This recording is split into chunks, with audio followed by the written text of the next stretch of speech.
이번에 중국 한나라 때 동중서라는 학자가 있습니다. 이분이 학식과 지혜가 뛰어나요. 그래서 한 문제가 어떤 나라의 중요한 일을 결정할 때마다 동중서를 찾아가서 자문을 많이 구했다고 합니다. 동중서가 남긴 말 중에 해현경장이라는 말이 있습니다. 이 말의 뜻은요, 검은고 줄이 늘어나면 아무리 뛰어난 연주자라도 연주를 아름답게 할 수 없다라는 뜻이죠. 그래서 제 역할을 하려고 한다면 반드시 고쳐야 된다라는 뜻입니다. 우리는 하나님의 은혜를 받고 믿음 생활을 한다고 얘기를 해요. 그리고 믿음 생활을 한다는 것은 단순히 나와 내 가족이 이 축복받는 일뿐만 아니라 하나님 나라의 일을 하는 것도 믿음 생활이라고 얘기를 해요. 그게 사명이라고 부르기도 하고요. 젊은 세대는 비전을 받았다, 비전대로 산다라는 말을 쓰기도 하죠. 하지만 이 사명과 비전은요, 우리가 하나님 앞에서 날마다 말씀으로 되새기지 않으면, 기도로 그리고 행동으로 하지 않으면 죄 역할을 하지 않을 가능성이 높습니다. 그래서 사명을, 비전을 이루기 위해서는 날마다 하나님 앞에서 우리 자신을 점검하는 사명자의 올바른 태도를 가짐이 필요하죠. 성경은요, 늘 하나님이 사명자, 사람을 찾으시는 역사라고 표현되기도 합니다. 하나님은 이 태초부터 이 아담을 만드시고요, 아담에게 사람을, 이 사명을 주셨죠. 생육하고 번성하고 땅에 충만하라 라는 사명을 주셨죠. 아담이 범죄했을 때도요, 창세기 3장 9절을 보면 하나님은 친히 먼저 범죄한 아담을 찾아오십니다.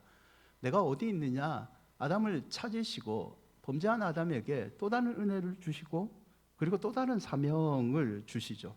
언제나 성경의 역사를 보면요, 하나님은 사람을 찾으시고 사람을 통하여 하나님 나라의 일을 이루시죠. 오늘 그 열왕기상에도 하나님이 찾고 쓰셨던 사명자 한 명이 나옵니다. 엘리야이죠. 엘리야의 사명은요, 열왕기상 18장 24절에 보면 그가 갈멜산에 간 이유를 보면 알 수 있는데요, 엘리야는 지금 영적 전쟁을 치르고 있습니다. 너희는 바알과 아세라를, 우상을 섬기는 그 제사장 선지자들인데요, 너희는 바알과 아세라의 이름을 부르라. 나 엘리야는 하나님 여호와의 이름을 부르겠다. 누가 진짜 참인지 우리 판가름을 하자. 그 증거가 뭐냐면 불로 응답하는 신이 참 하나님이다. 바알을 믿는 자에게 바알은 헛된 신이라는 것을 증명하고 오직 여호와 하나님이 참 하나님을 이스라엘 백성 앞에 선포하는 것, 그 사명을 이루기 위해서 지금 엘리야는 하나님께 부름을 받고 갈멜산에 서 있습니다. 하나님은 엘리야를 통해서요, 이제 이스라엘의 참 하나님은 자신임을 밝히시며 우상들을 불태우고 우상에 빠져 있던 자기의 백성들을 찾기를 원하시죠. 사랑하는 여러분, 하나님은요, 오늘날 우리에게도 엘리야에게 주셨던 사명을 주시는데요, 저와 여러분에게 하나님은 많은 축복과 사랑과 치유, 소망을 주시기를 원하십니다. 그런 은혜를 여러분 많이 누리시기를 축원드립니다. 더불어서 하나님은 은혜와 함께 우리에게 사명을 주시죠. 하나님의 비전을 주시죠. 엘리야와 같이 아직까지 하나님이 아닌 다른 것들을 섬기고 허덕이는 자들을 구해오는 것, 예수 그리스도의 복음을 듣지 못하는 자들에게 하나님의 복음을 전하는 이 본질적인 사명을 우리에게 주셨습니다. 오늘 2부 예배가 끝나면요, 2주에 진군식이라는 걸 하는데요, 진군식은 이제 우리가 한 3년 정도 했기 때문에 우리 성도들은 아시잖아요. 하나님 앞에서 행복한 사람들 축제, 잃어버린 한 영혼을 찾는 것을 선포하는 어떻게 보면 우리의 모임이죠. 진군식을 통하여 올해도 우리 교회가 하나님이 교회에 주신 사명, 하나님의 잃어버린 백성을 찾는 이 사명을 다짐하는 시간입니다. 오늘 진군식을 통하여 다시 한번 우리 큰은혜 공동체가 하나님의 마음을 시원케 하는 하나님의 군대가 되시기를 축원드립니다. 두 가지를 살펴보고자 하는데요, 그럼 사명을 가진 사람은 어떤 태도를 가져야 되는 것을 한번 나눠보자고 합니다. 첫째는요, 하나님의 사명을 가지기 위해서는 믿음의 확신이 있어야 합니다. 열왕기상 18장에 우리가 다 읽지는 않았지만요, 엘리야의 태도를 보면 그는 믿음의 확신이 강한 사람입니다. 18장 19절을 보면 엘리야는 지금 이 바알의 선지자 450명, 아사랴의 선지자 400명과 대결을 펼치고 있습니다. 그는 850명과 싸우는 이 싸움에요, 전혀 두려워하지 않습니다. 주저하지 않습니다. 그의 자신감의 근거가 뭐냐? 24절에 나와 있는데요, 18장 24절을 함께 한번 읽어볼까요? 너희는 너의 신의 이름을 부르라. 나는 여호와의 이름을 부르리니 이에 불로 응답하는 신 그가 하나님이니라. 백성이 다 대답하되 그 말이 옳도다. 엘리야는요, 자기의 이 싸움에 이길 수 있는 근거를 하나님께 찾습니다. 제단을 쌓고 제단 위에 불을 떨어지게 하실 하나님은 여호와 하나님밖에 없다. 너희들이 믿는 신은 가짜고 내가 믿는 진짜 하나님이 나에게 응답할 거다. 이 믿음의 찬 확신을 가지고 그는 전투에 임하죠. 18장 33절과 35절에 보면요, 불을 기다리는 제단에 엘리야는 특이한 행동을 합니다. 물을 보라고 얘기를 합니다. 여러분, 제단은 나무 종류가 많잖아요. 나무 종류에 이렇게 불을 붙여가지고 제단을 활활 타게 해야 됩니다. 그런데 거기다 물을 붓게 만듭니다. 그것도 물을 가득 붓습니다. 3번이나 통넷에 물을 채워다가 물을 붓게 3번이나 붓죠. 물이 제단에 두루 흐르고 도량이 물이 가득 찰 정도로 많이 붓습니다. 여러분, 이 불을 붙여야 될 제단에 물을 붓는다, 이거는 상식적으로 이해할 수가 없죠. 하지만 엘리야는요, 자기가 믿는 하나님이 상식을 뛰어넘는 기적을 보여서라도 반드시 하나님을 증명한다는 믿음의 확신이 가득 찼던 겁니다. 그는요, 인간적인 속임수나 유행을 바라지 않습니다. 오직 하나님의 역사만 바라보고 거기에 의지하여 이 전투에 임했던 거죠. 엘리야의 믿음의 확신이 결국 불로 응답하는 하나님을 만나게 하고 바알과 아세라 선지자 850명과의 싸움에서 이기게 만들죠. 여러분, 우리가 살아가는 믿음 생활은요, 이 전투라고 표현을 합니다. 우리는 그리스도의 군사이죠.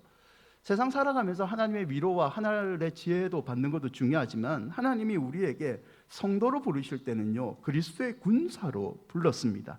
이 군사의 관점에서는요, 우리가 살아가는 일상의 삶은요, 영적인 전쟁입니다. 하나님의 가치관과 반대되는 세상의 가치관과의 싸움이고요, 사단의 유혹을 말씀으로 이겨내야 될 영적인 전투이죠. 이 영적인 전투의 핵심이 뭐냐면 믿음의 확신입니다. 영적 전투에서 승리하는 방법이 뭘까라고 목사인 저에게 가끔씩 물어보시는 분들이 있는데요, 영적 전투의 승패는요, 사실은 성경이 이미 가르쳐주고 있습니다. 단 한 가지죠. 하나님을 얼마나 믿느냐, 얼마나 하나님을 믿고 의지하느냐, 여기에 영적 전쟁, 믿음의 싸움에 승패가 가름되게 되는 거죠. 열왕기상 18장 39절에 보면요, 엘리야의 불로 응답하신 하나님에 대한 반응으로 39절에 보면 백성들이요 받아들입니다. 백성들이 바알과 아세라를 섬기던 백성들이요 엘리야를 통하여 하나님께 다시 돌아오는 장면인데요, 모든 백성이 보고 엎드려 말하되 여호와 그는 하나님이시로다. 여호와 그는 하나님이시로다. 믿음의 확신이 이제 백성들을 감동시키고 다시 하나님의 사람으로 돌아오게 만들게 되죠. 여러분, 엘리야는요, 하나님의 살아계심을 믿습니다. 이 살아계심을 믿는 이 믿음의 확신이 위대한 선지자 엘리야를 만들었죠. 성경에 보면요, 엘리야와 우리는 같은 성정, 같은 연약함을 가진 인간이다라고 표현을 합니다. 이 말은 우리도 믿음의 확신을 가지면 하나님께 쓰임을 받는 사명자, 때로는 하나님의 기적의 통로로 사용될 수 있다는 말이죠. 사랑하는 여러분, 믿음이란 하나님만 의지하는 겁니다. 아멘. 믿음은 하나님만 의지하고 우리를 찾아오신 하나님을 끝까지 붙잡는 것이라는 것을 잊지 마시기를 바랍니다. 이사야 55장 5절과 6절인데요, 이사야 55장 5절과 6절을 함께 고백해 볼까요? 보라, 내가 알지 못하는 나라를 내가 부를 것이며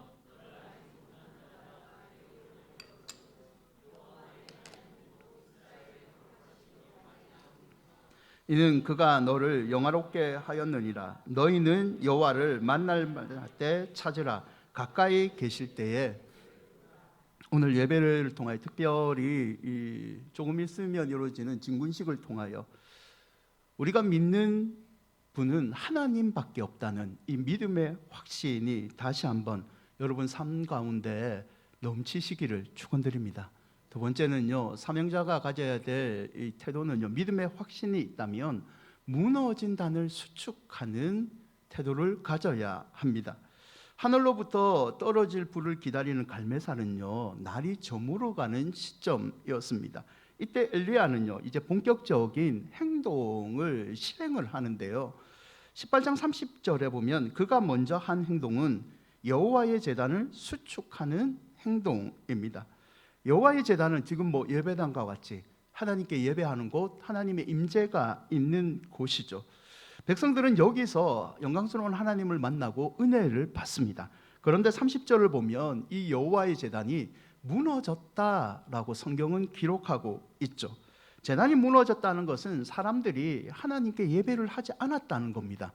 그들은 하나님 대신 바알에게, 아세라에게 마음을 뺏겨가지고 하나님 대신 바알과 아세라에게 예배를 드렸던 거죠. 엘리야는 먼저 이 무너진 제단, 하나님께 예배하는 제단을 재정비하는 행동을 합니다. 여러분, 이걸 오늘날 우리에게 적용해 봐서는요, 제단이 무너졌다는 것은 하나님과의 관계가 깨졌다는 겁니다. 영적 전투, 일상의 삶에서 믿음으로 승리하기 위해서 우리에게 먼저 필요한 것은요, 하나님께 축복을 받기 위해서 먼저 필요한 것은 우리 안에 무너진 믿음과 예배의 제단을 재정비해야 함에 있습니다. 여러분, 하나님을 향한 믿음의 제단은요, 시간이 지난다고 해서, 교회를 왔다 갔다고 해서 저절로 수축되는 것이 아닙니다. 열왕기상 18장 31절에 보면요, 엘리야는 이제 제단을 정비할 때에 이 돌을 12개 쌓습니다. 12개 쌓았다는 것은 12지파를 상징을 하죠. 이 12지파의 돌을 다시 쌓는다는 의미는요, 이스라엘 사람 누구도 하나님 앞에서 믿음의 제단을 쌓는 것에 예외가 없다라는 뜻이죠. 공동체가, 우리 가족 모두가 하나가 되고 공동체 모두가 예배가 회복됐을 때 참된 은혜가 있음을 보여줍니다. 무너진 제단을 쌓는 일은요, 나 혼자 해서는 안 되고 나와 함께 믿음을 교제를 나누고 있는 내 자녀들, 부부들, 그리고 이 큰은혜 공동체의 모든 식구가 함께 제단을 쌓는 것이 중요함을 보여주죠. 그리고 다른 사람이 열심히 하니까 나는 그 사람 옆에 있으면 은혜 받겠지, 그것도 맞죠. 그러나 내가 제단을 쌓지 않으면, 불이 내게 오지 않음을, 아무도 나의 제단을 대신 쌓아주지 않음을 보여주기도 합니다. 18장 36절에 보면요, 엘리야는 제단을 수축하고 기도합니다. 아브라함과 이삭과 이스라엘의 하나님 여호와, 그 우리 조상들이 믿었던 하나님, 다시 우리는 하나님을 의지합니다. 하나님의 말씀대로 행하겠사오니 하나님의 능력을 불로 증명해 주십시오라는 거죠. 여러분, 오늘날 저와 여러분은 하나님의 사명대로 살기를 원합니다. 특별히 우리 자녀들, 우리 손주들이 하나님이 주신 하늘의 꿈, 비전대로 살아가기를 원합니다. 그러나 비전을 받기 전에, 사실은 우리가 하나님의 축복을 받기 전에 점검해야 될 게 하나 있는데, 그게 뭐냐면 우리의 믿음의 제단은 무너지지 않고 하나님 보시기에 올바로 서 있습니까? 자녀들에게 믿음의 행동, 예배, 말씀, 기도를 점검하지 않고 가르치지 않으면서 하나님, 내 손주들을 아브라함과 같이 지경을 넓게 해주십시오. 다윗과 같이 골리앗을 물리칠 용맹함을 주십시오. 다니엘의 그 총명함을 하나님 내려주십시오. 기도하는 것은요, 어떻게 보면 하나님을 기만하는 행동과 같다는 거죠. 하나님을 향한 믿음의 제단을 먼저 쌓은 다음에 그 제단을 통해서 기도와 찬양이 울려 퍼지는 예배가 회복되면 하나님께서는 우리와 우리 자녀들을 하나님의 비전의 사람으로 사용해 주신다는 거죠. 사랑하는 여러분, 어떻게 보면 사역보다 중요한 것은요, 예배입니다. 전도보다 우선하는 것은요, 하나님의 관계입니다. 무너진 제단이 수축될 때 비로소 하늘의 불이 축복이 우리에게 임한다는 이 순서를 여러분 헷갈리지 마시기를 바랍니다. 예배를 통하여 특히 여러분의 가정이 올 한 해 무너진 재단이 하나도 없이 늘 하나님 앞에서 올바른 믿음 재단을 가지시기를 축원드립니다. 33절인데요. 엘리야는 이제 물을 부은 다음에 제사를 드리는데요. 송아지에 각을 떠서 번제물로 바칩니다. 각을 뜬다는 것은 제물을 토막토막 부분별로 다 잘랐다라는 의미고요. 번제는 희생동물의 피는 받아내고 가죽은 벗기고 내장은 물로 씻어내고 나머지는 온전히 태워버리는 제사의 일종이죠. 이 제사 번제 각을 뜬다는 것이 의미하는 것은요, 어떤 한 부분도 빼놓지 않고 하나님께 온전한 번제, 예배를 드려야 됨을 얘기합니다. 우리는 예배를 드릴 때요, 신령과 진정으로 예배 드리자라는 표현을 쓰죠. 여러분, 무너진 제단을 회복할 때는요, 우리의 전부를 드리는 겁니다. 하나님을 예배의 주인으로 다시 모신다는 것은요, 내가 필요할 때만 모시는 것이 아니라 내 인생의 전부, 모든 시간과 모든 공간을 하나님께 내어드리고 모든 영역에서 하나님을 왕으로 인정한다는 의미이죠. 여러분, 나와 내 가족, 내게 속해 있는 모든 공동체를 하나님께 맡기는 믿음을 한번 보여주십시오. 그러면요, 그의 나라와 그의 일을 구하는 우리의 삶은 하나님께서 반드시 책임져 주실 줄 믿습니다. 무너진 제단이 여호와께 드리면서 회복의 은혜가 특별히 우리 큰은혜 공동체에 하나님께서 건강한 걸 뛰어넘어 부흥의 은혜를 주시기를 바랍니다. 말씀을 맺고자 합니다. 어느 해안가 마을에요, 등대지기 한 명이 있었어요. 나라에서는 이 등대지기에게 매달 기름을 줍니다. 등대지기에 기름을 주는 이유는요, 간단합니다. 등대에 불을 밝혀라. 어느 날 이웃집 여인이요, 등대지기를 찾아옵니다. 내 아이가 너무 추워합니다. 기름을 조금 나눠 주십시오. 등대지기가요, 너무 착해요. 이 여인이 불쌍하니까 자기가 가지고 있는 기름의 일부를 여인에게 나눠줍니다. 그리고 또 어느 날은요, 한 농부가 등대지기를 찾아와요. 수레바퀴가 잘 돌아가지 않습니다. 당신이 가지고 있는 기름을 조금 나누어 주시면 이 수레바퀴가 잘 돌아갈 것 같아요. 간곡하게 부탁하니까 착한 등대지기는요, 또 기름을 나눠줍니다. 그러다가 착한 일을 너무 많이 해서 나라에서 이 제공하는 기름을 다 써버립니다. 어느 날 짙은 안개가 깔린 밤에요, 배 한 척이 등대로 들어오다가 등대의 불빛을 보지 못하고 암초에 부딪혀 침몰하고 맙니다. 등대지기는 이 나라에서 실책을 하니까 울면서 이런 말을 해요. 저는 그저 좋은 일만 했을 뿐입니다. 제 착한 일로 여러 사람이 도움을 받지 않았습니까? 하지만 나라는요, 이 등대지기를 파면시킵니다. 그리고 이런 말을 하죠. 당신의 등대지기로서의 유일한 사명은 오직 등대 불을 밝히는 겁니다. 여러분, 도입에서요, 해연경장이라는 말을 여러분한테 잠깐 말씀드렸어요. 검은 고줄이 느슨해지면 아무리 뛰어난 연주자가 연주해도요, 아름다운 소리를 낼 수 없습니다. 하나님이 우리를 쓰시고 우리 자녀들을 쓰고 우리 손주들을 하나님의 사람으로 쓰고는 싶은데요, 우리의 믿음의 재단이 무너지고 믿음이 느슨해 있으면요, 하나님이 사명자로 쓸 수 없다는 말이죠. 여러분, 지금 우리의 영적 상태는 어떻습니까? 세상 풍파에 밀려서 혹은 바쁘다는 핑계로 하나님을 향한 사명과 믿음의 줄이 느슨해 있지는 않습니까? 엘리야는 갈멜산에서 불이 떨어지는 하나님, 응답을 구하기 이전에 무너진 제단을 수축합니다. 우리의 사명은요, 등대지기가 기름 아껴 등불을 밝히는 것처럼 사실은 명확합니다. 착한 일 하는 거 중요합니다. 세상에 열심히 사는 것도 매우 중요합니다. 하지만 우리는요, 하나님이 하나님 되심을 선포하는 불을 밝히는 사명이 있다는 것, 이거를 잊지 말아야 합니다. 사랑하는 여러분, 이번 행복한 사람의 축제와 진군식을 통해서 한 영혼을 찾으시는 하나님의 마음을 시원케 하는 사명자가 되시기를 바랍니다. 이 전도의 과정을 통하여 여러분의 느슨해진 믿음의 줄이 다시 메어지고 무너진 예배의 제단이 회복되시기를 바랍니다. 온전히 하나님 나라를 위해서 온 나를 드리고 내 가정과 삶의 현장에서 하나님께 헌신하면 하나님께서 불을 내려주시는 기적을 여러분에게 선물로 주실 줄 믿습니다. 아무쪼록 이 믿음의 확신으로 다시 한번 승리하는 하나님의 마음을 시원케 하는 사명자, 비전의 사람이 되시기를 주의 이름으로 축원드립니다. 우리 말씀 기억하면서 찬양